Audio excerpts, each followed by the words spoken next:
Chaque cellule du corps a besoin de nutriments et d'oxygène. C'est pour cette raison que le cœur éjecte le sang oxygéné riche en nutriments vers l'ensemble des cellules du corps via les artères. Et plus précisément, les échanges entre les cellules et le sang ont lieu au niveau des capillaires. Une fois arrivé aux cellules, le fluide quitte les capillaires pour devenir accessible à celles-ci. C'est le processus de filtration. Les cellules vont utiliser l'oxygène et les nutriments et vont libérer du CO2 et des déchets dans ce fluide qui va retourner dans les capillaires. C'est le processus de réabsorption. Et ce sang va retourner vers le cœur via les veines afin qu'il soit à nouveau enrichi en nutriments et en oxygène et ainsi répéter le cycle.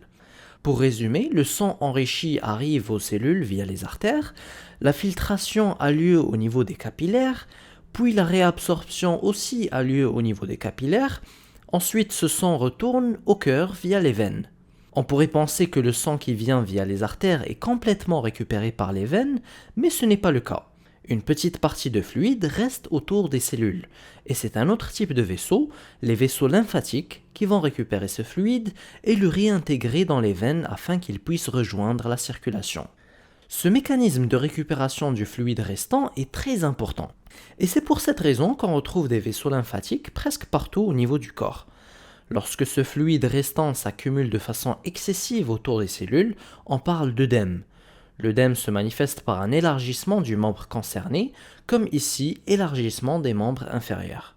L'œdème a trois grandes causes. Du côté artériel, il peut y avoir un excès de filtration, notamment en cas d'hypertension artérielle ou d'inflammation. Du côté veineux, on peut avoir une baisse de réabsorption, par exemple en cas de problème hépatique ou rénal. Et du côté lymphatique, il peut se produire une obstruction du drainage lymphatique. Il y aura donc accumulation de lymphe et dans ce cas, on parle de lymphœdème.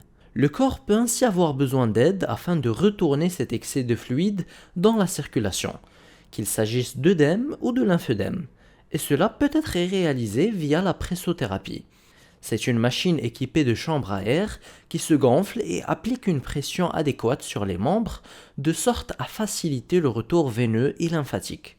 Une étude réalisée aux États-Unis en 2016 a ainsi montré que la pressothérapie permet de réduire l'œdème. Et une autre étude faite en Pologne en 2014 a démontré que les appareils de pressothérapie permettent de réduire le lymphœdème et de favoriser une meilleure circulation lymphatique.